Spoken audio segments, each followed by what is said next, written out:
Aloha, and welcome to this edition of Alaka'i News. I'm your host, Lindsay Bancroft. This week, we'll see what students did for Choose to Give, what happened at the economy lecture, what happened to the animals who were let loose from the zoo, and what students plan on being for Halloween this year.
Along the lines of this, he said, wouldn't it be wonderful if on our campuses, speaking about the BYU Hawaii campus, or BYU Hawaii, BYU Provo, all of the BYU campuses, he said, wouldn't it be wonderful if on our campuses we had the spirit of Zion, where there was no poor among us? For breakfast, lunch, and dinner. So, you need to choose to give now, so you choose to give later.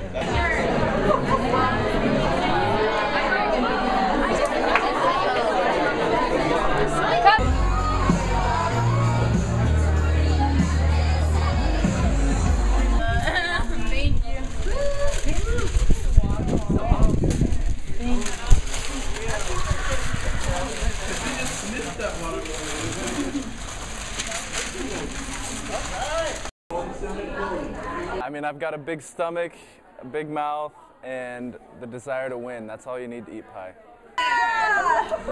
You are serious.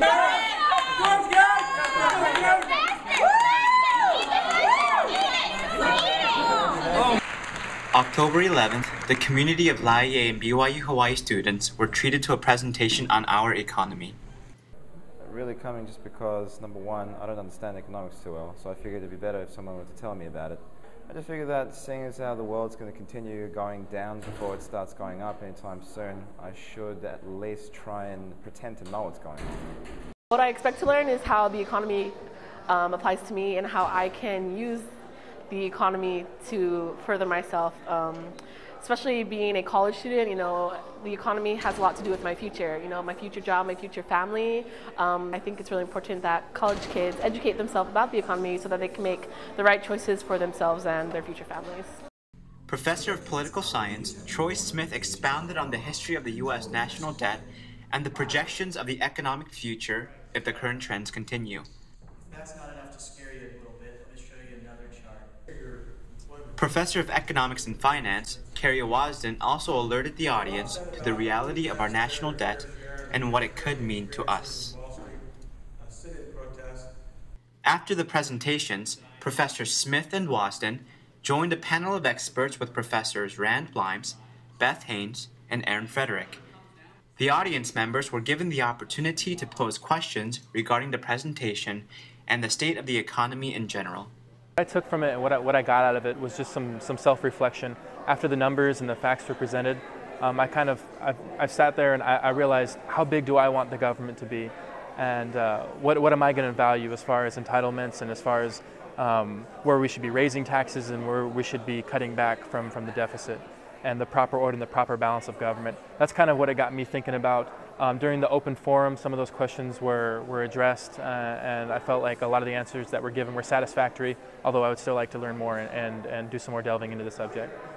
I felt like the economy forum went well. It's rare that we have opportunities like this here at BYU Hawaii, that we get to sit down with experts in their field and discuss where we're at as students and pre-professionals. What it takes is us as individuals stepping up and being leaders and asking for that change. It was talked about in the economic forum about how we need to be those leaders. We need to be the ones advocating for more or for better.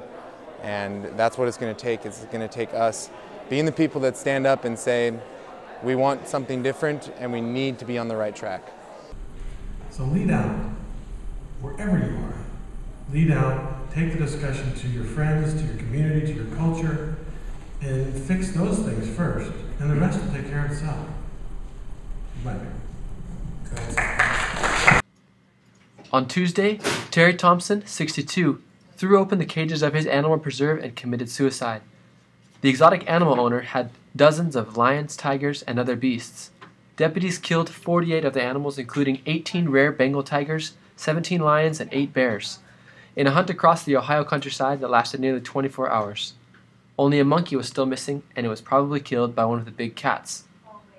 Neighbors were puzzled as to why Thompson, a man who seemed to like animals more than people, would lash out in a way that would doom his pets. My opinion is on the animal situation is that, well, like if animals are attacking humans, then they probably should use a gun on them. But they should probably already have the tranquilizer guns like on hand and have them be strong enough so that they didn't have to kill them. But when it's out of self-defense, they probably should have to use firearms that would not harm the zookeeper or the person that's trying to contain the animals.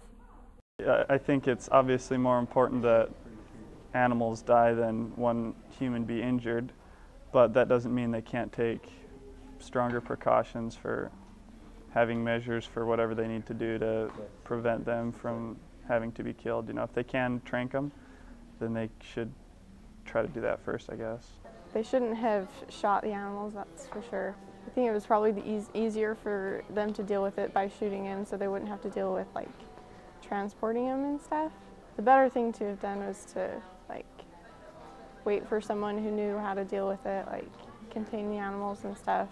I think I would have handled it completely differently because that's like such a waste of life, and like those poor animals, like they didn't do anything wrong, you know. Their owner was like the one who was doing things wrong, and so I think like we could have handled it a lot better, like containing the animals and like placing them somewhere where they like could have been like in like a legitimate zoo or like, you know, back to their home. I try to think that I wasn't there. I don't know the exact situation, and I think with the fact that they're deadly animals, I think time is precious, and they're maybe for the fact of protection for families around, that's a reason why they resulted to shooting them off, but it's not something I would have preferred, obviously. I definitely don't think that people, like regular people, should be allowed to just have like wild animals like that. Just not an average person who wants to have a pet tiger should be able to just have one, you know. As much as I would like to have my own exotic animal, like a pet elephant or something, I don't think it's necessary or right that we should have exotic animals. It's kind of, I think, dangerous to the owner and their neighbors, so, yeah. You shouldn't be able to like have exotic animals because they're like wild animals, and you know, like I don't think there's like something that they can really like be tamed, and I think it's like not right for us to like take them out of their environment because like that's what they're put here to, like, you know, to be like these free, like beautiful creatures, you know. Alaka'i asked BYUH students on campus what they were going to dress up as for Halloween. This is what they said. I'm going to be a cutesy clown. Well, I picked out the pattern a couple years ago so my mom could make it for me, and we never really got around to it, so this year she just texted me and was like, "What's your measurements? I need to make your costume now," so she's just making my costume for me, I guess. I'm going to be a panda. I freaking love pandas. I already have the costume because my cousin made it last year. I'm going to be Penelope Cruz from the 4th Pirates of the Caribbean movie. What made you decide that? I just really liked her outfit in the movie, and so I was looking online and I saw that they're selling it, so I'm probably going to buy it and be her for Halloween. I'm going to be zombies, I guess. I'm going to be a groomsman for Halloween for my brother's wedding in Portland. I'm going to be Batgirl.